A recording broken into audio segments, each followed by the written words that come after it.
I came across what appears to be an interesting looking video. $50 trillion was found under Antarctica. This is from the channel Hoser. It's about a year old, but I figured I'd give this a shot. This looks interesting. Antarctica is the only continent on Earth to have never been mined. Of course, like anywhere else on Earth, there never are been mined. valuable metals and resources under the surface Because we got here, treaties. but no one has dug them up yet. Is it The because treaty! Antarctica is a frozen It's for the desert covered in penguins! ice? Yes. But it's Yes. also because of the Antarctic Treaty. There's that an treaty. international agreement that keeps like the continent reserved for 1959 peaceful, something. civilian, and scientific use.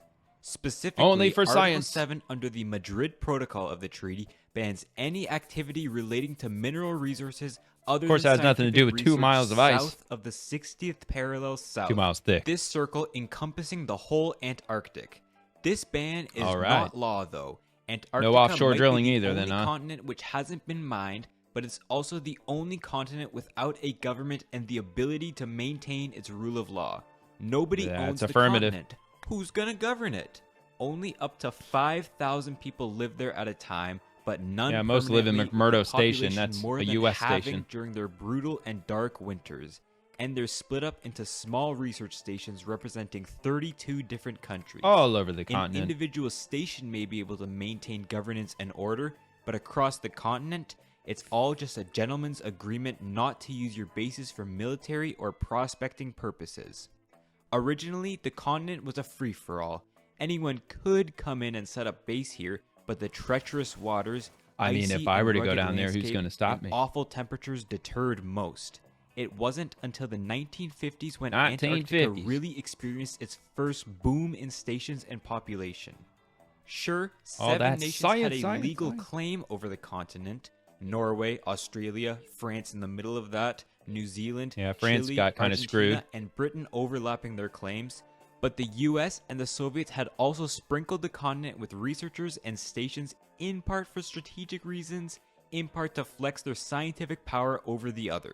Yeah, One of the probably. major reasons the US under the Eisenhower administration pushed so hard to freeze Antarctic claims was to stop the Soviets from entering their own claim and putting who knows what there.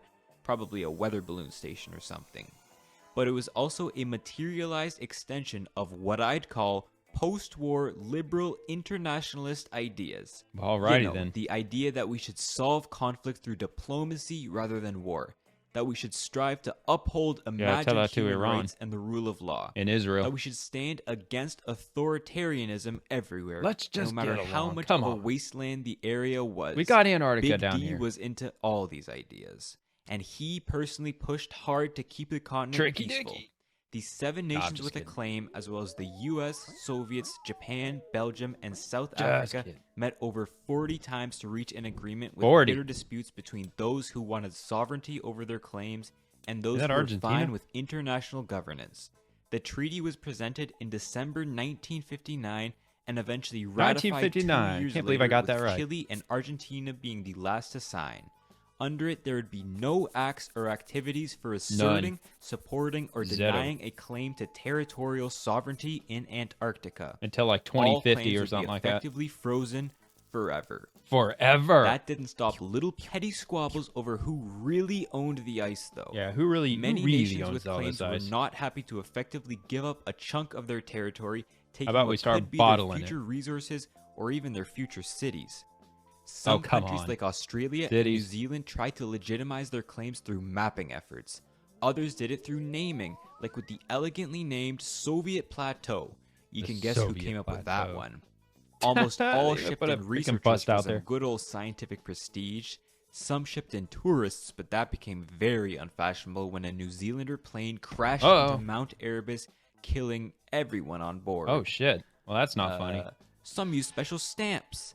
The Man, U.S. Debbie built Downer, a man. nuclear reactor at McMurdo Station. Nuclear and the power UK plant. even had a plan to All in a detonate shipping a container. hydrogen bomb in the middle of the ice. Uh-oh. All to prove their claim over the continent. By far, Argentina ours 'cause did we the dropped a most, nuke on who it. were the saltiest about the natural extension That's how of we their mark our territory territory. being taken away by the mainly First World Treaty signers. Argentine Antarctica is officially part of one of their provinces, Tierra del Fuego, In Hope Bay, where Argentina and Britain had exchanged gunfire in 1952, a plaque is set up to commemorate the sacrifice of Argentina and the permanence of their claim. They set up schools and mock colonies. What? Some presidents have flown out to give a symbolic speech, and a base commander's to make it pregnant official. wife was even flown out to give birth to the world's first native Antarctican, I mean, Emilio Argentina, Palma, they're kind in of close to it, though. 1978. Of course, one of the best ways to protect your claim was to survey the land, specifically what's underneath the land. Geological research was not only great for scientists in the world's largest untouched nature reserve. Like, I know we're not allowed to drill for oil, but, you know, there's totally a lot of oil down here. Presence. For example, New Zealand had attempted to survey the Ross dependency in the late 50s, but found nothing of note. The 1973 oil crisis, when OPEC countries boycotted selling oil to various Western nations, only sparked speculation about where to acquire a stable supply. During the 70s, the U.S. drilled over 50 sites to see if they could secure that supply on this continent. Alaska. The US's Glomar Challenger and Japan's Hakure Maru had investigated for petroleum deposits here in the 80s and 90s. In the tiny but metal-rich Larsman Hills, there are 4 research stations, and on the rock-exposed, even more metal-rich Antarctic Peninsula and South Shetland Islands, there are 40 stations of 18 different nations, representing over half of all bases on the continent.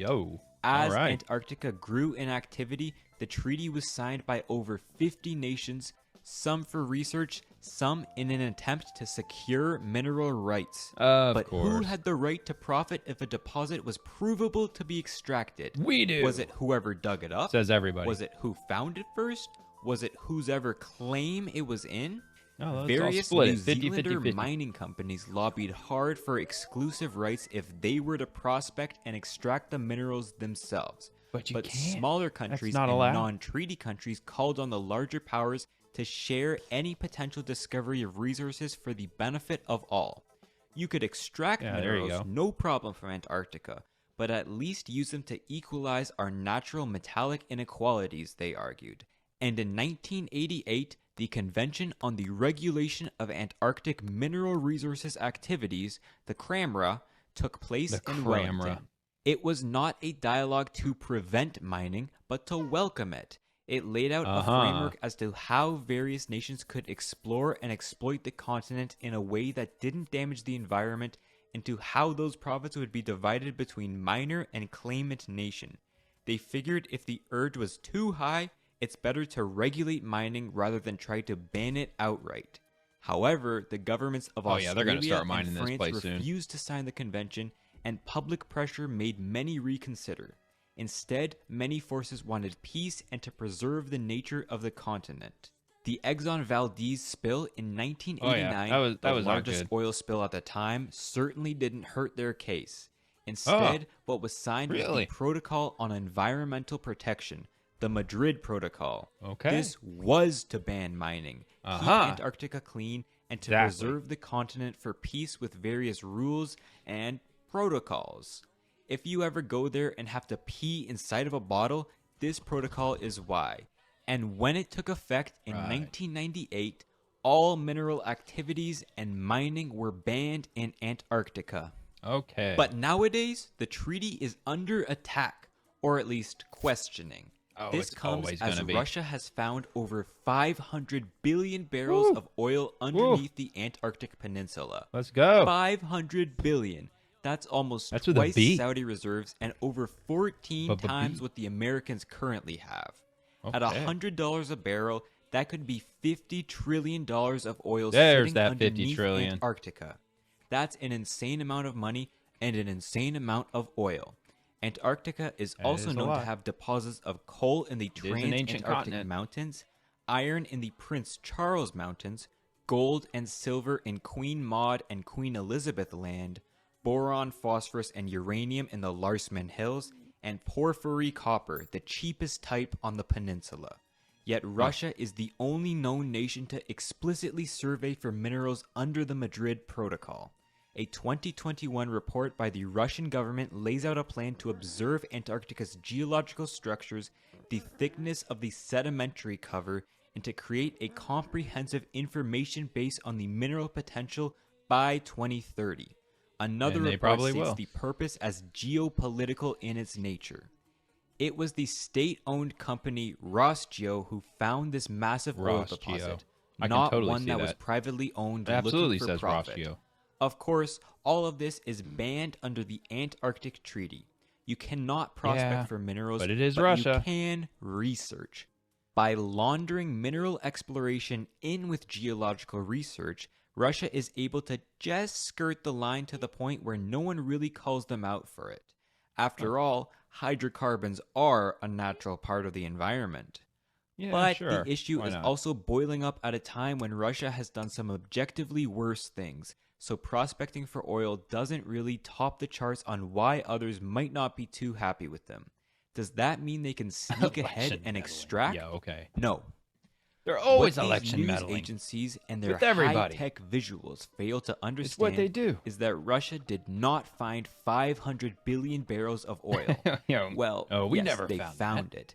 It's there somewhere No. below the surface, but they didn't really find it. Yeah, It we doesn't never matter found if that. the oil What are you is talking there about? or not. It matters if it's usable. Ice covers 98% of Antarctica. Only these little sections across the continent are rock exposed, which would amount to an area only about as large as Colorado spread across a glacier about this size. Damn. Antarctica is A lot of also ice. notoriously hard to work in. Not only do blizzards regularly sweep over the continent, All but the time. icebergs create an unstable shipping environment. The ice can get up to 5 kilometers thick in some portions, and that ice moves as much as 10 to 20 That's true. meters a year in the center and up to 1,500 meters a year on the coasts, Damn. which That would damage much? Holy any shit. potential wells or mines, risking a massive spill. Yeah, it It could be a also problem. lacks a stable population and workforce, meaning anyone coming here to mine needs to be paid Means top you can prospect dollar all for you their want. work. Good luck getting it. The continent is over 3,000 kilometers from Buenos Aires and over 4,000 from Cape Town, so transporting goods and people is not straightforward. And without the infrastructure already in place, miners would need a hefty investment to even start extraction. Simply put, Yep. if the price of oil is too low, nobody is going to mine there out of basic economic sense. The cost would simply be too high.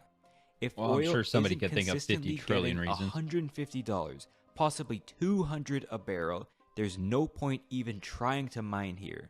Yeah, And let's hope it this doesn't is get where that these high. reports on Russia's oil discovery fail.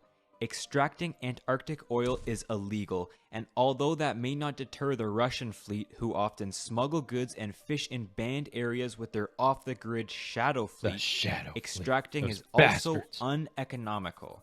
And therefore, Russia did not find a 500 billion barrel No, reserve, never found that. but a 500 billion barrel deposit. A mineral deposit is something that's in the ground. A reserve is something that could be used, but we just haven't got around to yet. It makes no sense to compare Antarctica's oil deposit to Saudi Arabia's oil reserves, because the ones down here are locked out of production through their high costs. Look at this graph of America's crude oil reserves over time. Did the amount of oil they had suddenly fall by a fifth in 2020? No, the price of oil fell from $70 a barrel to around 40, making that expensive fifth not worth the cost to extract any longer. All Did right. their oil supply suddenly double in a decade and a half? Kind of, as new technology made it possible to frack for shale Fracking. oil, but the amount in the ground didn't change at all. We just don't have the current technology or prices to make mining for Antarctic oil possible right now.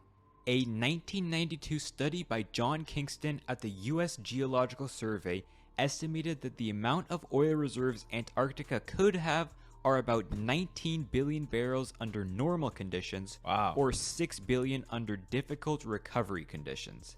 That would place Antarctica lot. in between Norway and Qatar instead of 2 times Saudi Arabia when counting reserves. That's still a lot of oil, and it still might be Not a enough little. of an incentive for countries to come in and break the treaty. Formally, the Madrid Protocol does not expire, But in 2048, Oh, any country 2048. will be allowed to call for a I was discussion to close. amend I its said rules, 2050. and by a 3/4 majority vote, they could be changed or even scrapped.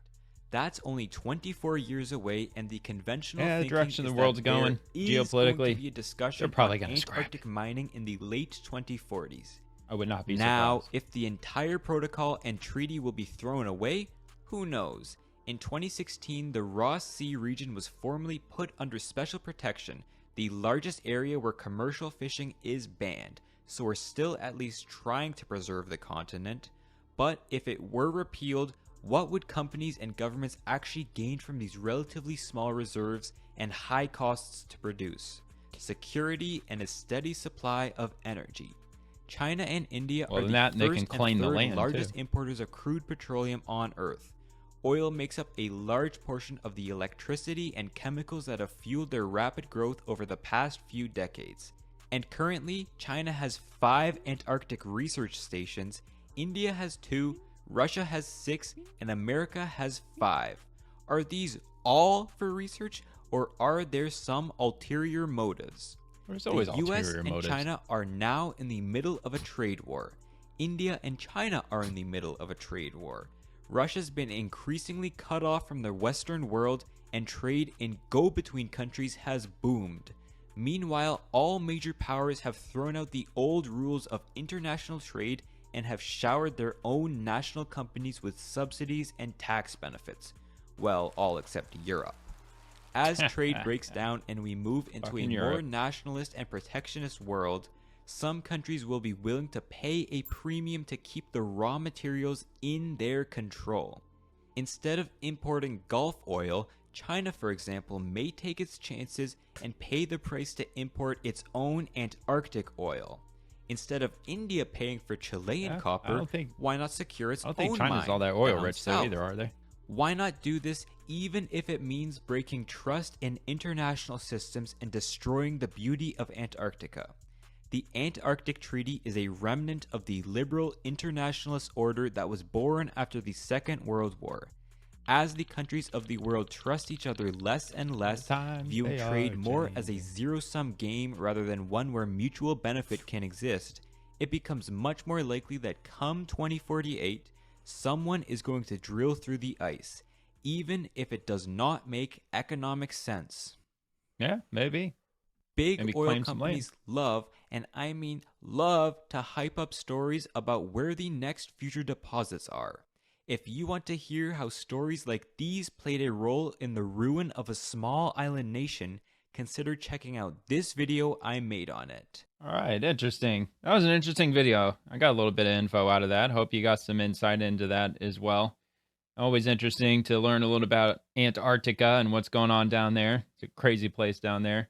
Lots of ice, lots of oil, lots of gold, silver, all that other fun stuff that they were talking about. So I don't know. We'll see what happens. 2048. I would not be the least bit surprised if they end up mining down there, even if it's not economically feasible to do so. But I don't know. We'll just have to see. But anyway, thanks for watching. See you later.